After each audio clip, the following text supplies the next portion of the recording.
warahmatullahi wabarakatuh. Jadi di sini kami kelompok 2 akan mempresentasikan tentang pengantar pharmacovigilance. Adapun nama kelompok kami, yang pertama Aldi Devina Salim, saya sendiri. Yang kedua ada Aziza Melia Putri. Yang ketiga ada Mutiara Syakila dan juga Nurul Murhaningsim. Di sini ada studi kasus yang dimana telah diperiksa seorang laki-laki berinisial Tuan HS berusia 42 tahun yang datang ke IGD RSUD dengan keluhan muntah darah dan nyeri ulu hati sejak 1 hari terakhir.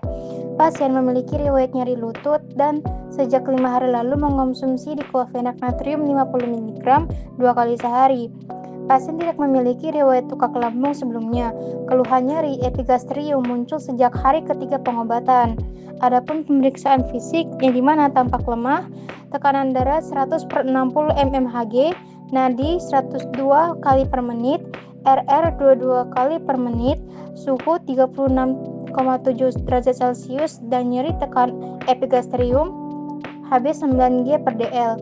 Diklofenak dihentikan dan pasien dirawat inap selama 3 hari. Pada slide ini ditampilkan form kuning MSO lengkap, yaitu di mana formulir yang digunakan untuk melaporkan efek samping obat ESO pada pasien. Data pasien pada kasus ini adalah seorang laki-laki berinisial Tuan HS dengan usia 42 tahun. Pasien datang dengan penyakit utama nyeri lutut. Berdasarkan data kondisi pasien, tidak terdapat kehamilan karena pasien berjenis kelamin laki-laki. Selain itu, pada bagian penyakit atau kondisi lain yang menyertai, pasien dilaporkan memiliki gangguan ginjal. Selanjutnya, pada bagian efek samping obat, pasien mengalami beberapa keluhan yaitu muntah darah atau hematemesis, nyeri ulu hati atau epigastrium, serta kadar hemoglobin rendah yaitu 9 gram/dl. Keluhan ini mulai muncul pada hari ketiga setelah pengobatan yang awalnya berupa nyeri epigastrium dan kemudian memburuk hingga terjadi muntah darah pada hari kelima. Pada bagian obat yang digunakan, pasien mengonsumsi diklofenak dalam bentuk tablet yang diberikan secara oral dengan dosis 50 mg 2 kali sehari dengan indikasi untuk mengatasi nyeri lutut. Setelah muncul efek samping, penggunaan obat dihentikan dan pasien menjalani perawatan inap selama 3 hari. Setelah penghentian obat dan perawatan tersebut, kondisi pasien dilaporkan membaik. Berdasarkan data laboratorium, didapatkan kadar hemoglobin sebesar 9 gram/dl yang menunjukkan adanya penurunan kadar hemoglobin pada pasien. Kasus ini dilaporkan pada tanggal 4 Maret 2006 di Makassar sebagai bagian dari pelaporan pharmacovigilance. Analisis klinis. Apakah ini ADR atau medication error? Kejadian ini dikategorikan sebagai ADR, adverse drug reaction, atau reaksi obat yang tidak dikehendaki. Gejala muncul pada gangguan dosis lazim 50 mg 2 kali sehari adalah dosis terapeutik standar untuk diklofenak.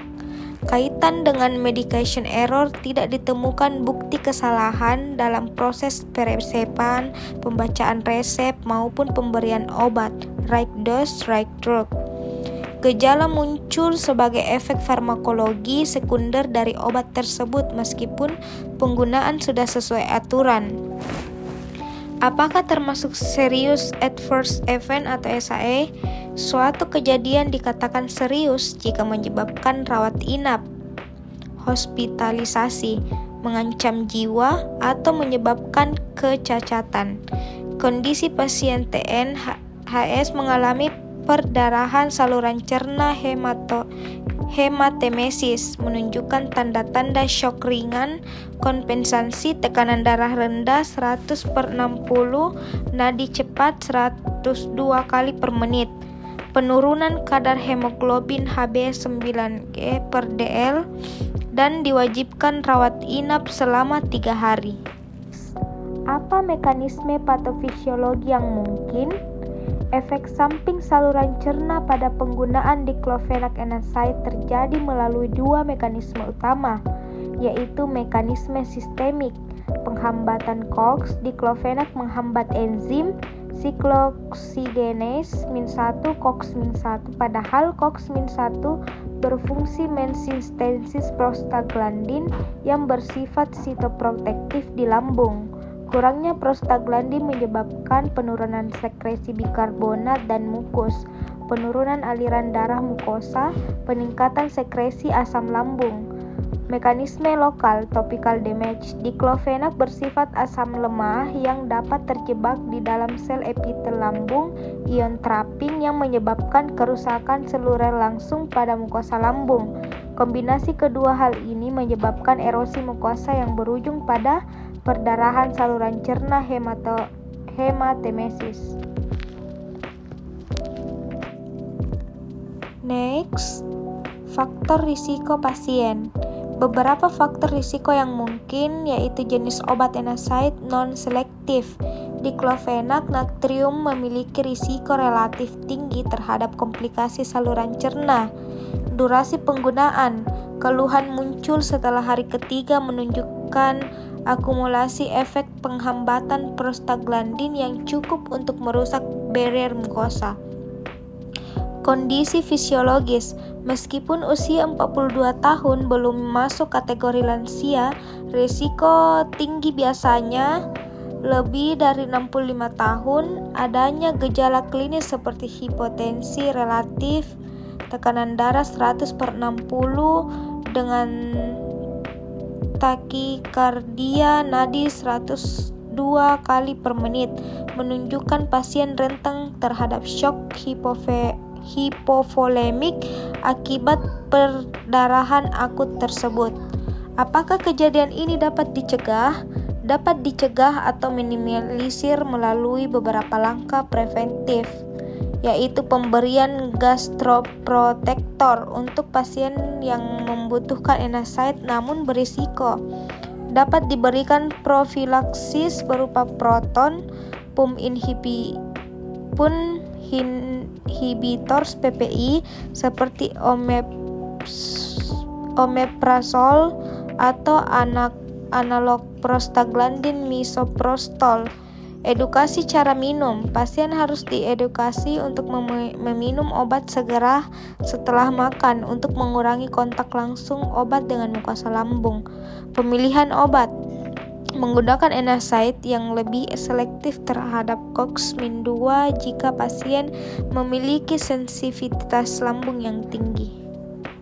Jika obat dihentikan atau diganti, seharusnya hentikan diklofenak segera. Jika nyeri lutut berlanjut, ganti dengan alternatif yang lebih aman seperti paracetamol atau terapi topikal, gel atau koyam. Poin kedua, apakah perlu monitoring khusus? Monitoring harus difokuskan pada pemulihan kondisi hemodinamik dan pencegahan perdarahan ulang. Di sini terdapat 3 poin monitoring khusus. Yang pertama, monitoring hemodinamik, yaitu dengan memantau tekanan darah sebelumnya 100/60 mm merkuri dan nadi sebelumnya 102 kali per menit secara berkala untuk memastikan tanda-tanda shock hipovolemik telah teratasi. Poin kedua, kadar hemoglobin atau Hb. Melakukan pemeriksaan Hb serial untuk memastikan tidak ada perdarahan aktif yang berlanjut, mengingat kadar awal sudah rendah yaitu 9 gram per desiliter. Poin ketiga itu fungsi ginjal. NSAID dapat mempengaruhi fungsi ginjal, terutama pada kondisi hipovolemia akibat perdarahan. Di sini ada poin ketiga yaitu apakah perlu edukasi pasien? Perlu. Di sini terdapat 3 poin edukasi pasien. Yang pertama, hubungan obat dan gejala, yaitu dengan menjelaskan bahwa muntah darah yang dialami merupakan efek samping dari obat nyeri diklofenak yang dikonsumsi. Yang poin kedua, kepatuhan minum obat. Jika nanti diberikan obat gastroprotektor seperti PPI atau antasida, edukasi mengenai waktu minum yang tepat. Poin ketiga yaitu tanda bahaya, menginstruksikan pasien untuk segera kembali ke fasilitas kesehatan jika mengalami nyeri perut hebat atau feses berwarna hitam. Poin keempat yaitu apakah perlu pelaporan ke BPOM, ya atau tidak, plus alasannya. Di sini kita perlu melaporkan ke BPOM. Kenapa? Karena kejadian ini merupakan ESO, yaitu efek samping obat yang serius.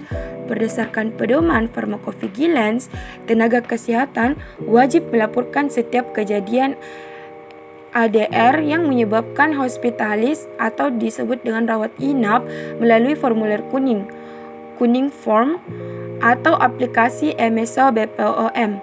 Pelaporan ini penting untuk database keamanan obat nasional dan evaluasi profil resiko manfaat obat tersebut di populasi Indonesia.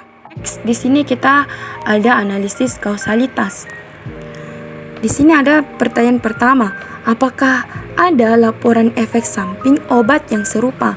Jawabannya ya, karena diklofenak termasuk NSAID yang dapat menyebabkan iritasi lambung hingga perdarahan saluran cerna atas. Pertanyaan kedua, apakah efek samping terjadi setelah obat diberikan? Jawabannya ya, karena nyeri epigastrium muncul hari ketiga setelah konsumsi diklofenak 50 mg 2 kali sehari disertai hematemesis. Pertanyaan ketiga, apakah membaik setelah obat dihentikan? Jawabannya ya, karena diklofenak dihentikan dan kondisi pasien stabil setelah 3 hari perawatan. Pertanyaan keempat, apakah berulang saat diberikan kembali? Jawabannya tidak diketahui, karena tidak dilakukan re-challenge ketika beresiko memperparah perdarahan. Pertanyaan kelima, apakah ada penyebab alternatif lain? Jawabannya mungkin ada, karena tidak ada riwayat tukak lambung, namun faktor lain seperti stres tetap bisa menjadi faktor risiko. Pertanyaan keenam, apakah muncul saat placebo diberikan? Jawabannya tidak diketahui, karena tidak dilakukan uji placebo dalam praktik klinis. Pertanyaan ketujuh, apakah kadar toksik terdeteksi? Jawabannya tidak diketahui, karena tidak dilakukan pemeriksaan kadar diklofenak dalam darah. Pertanyaan ke-8, apakah ada hubungan dosis respon? Jawabannya tidak diketahui, karena tidak ada perubahan dosis selama terapi. Pertanyaan ke-9, apakah ada riwayat reaksi serupa sebelumnya? Jawabannya tidak diketahui, karena tidak disebutkan riwayat perdarahan akibat NSAID sebelumnya. Pertanyaan terakhir, apakah dikonfirmasi dengan bukti objektif? Jawabannya ya, karena hematemesis dan hemoglobin 9 gram per desiliter 100 per 60 mm merkuri, nadi 102 kali per menit, dan nyeri tekan epigastrium. Bulannya adalah yang dimana kasus Tuan HS merupakan ESO serius berupa pendarahan lambung akibat penggunaan diklofenak natrium.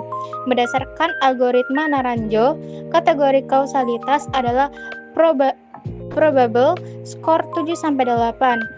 Penghentian obat dan perawatan sportif berhasil memulihkan kondisi pasien.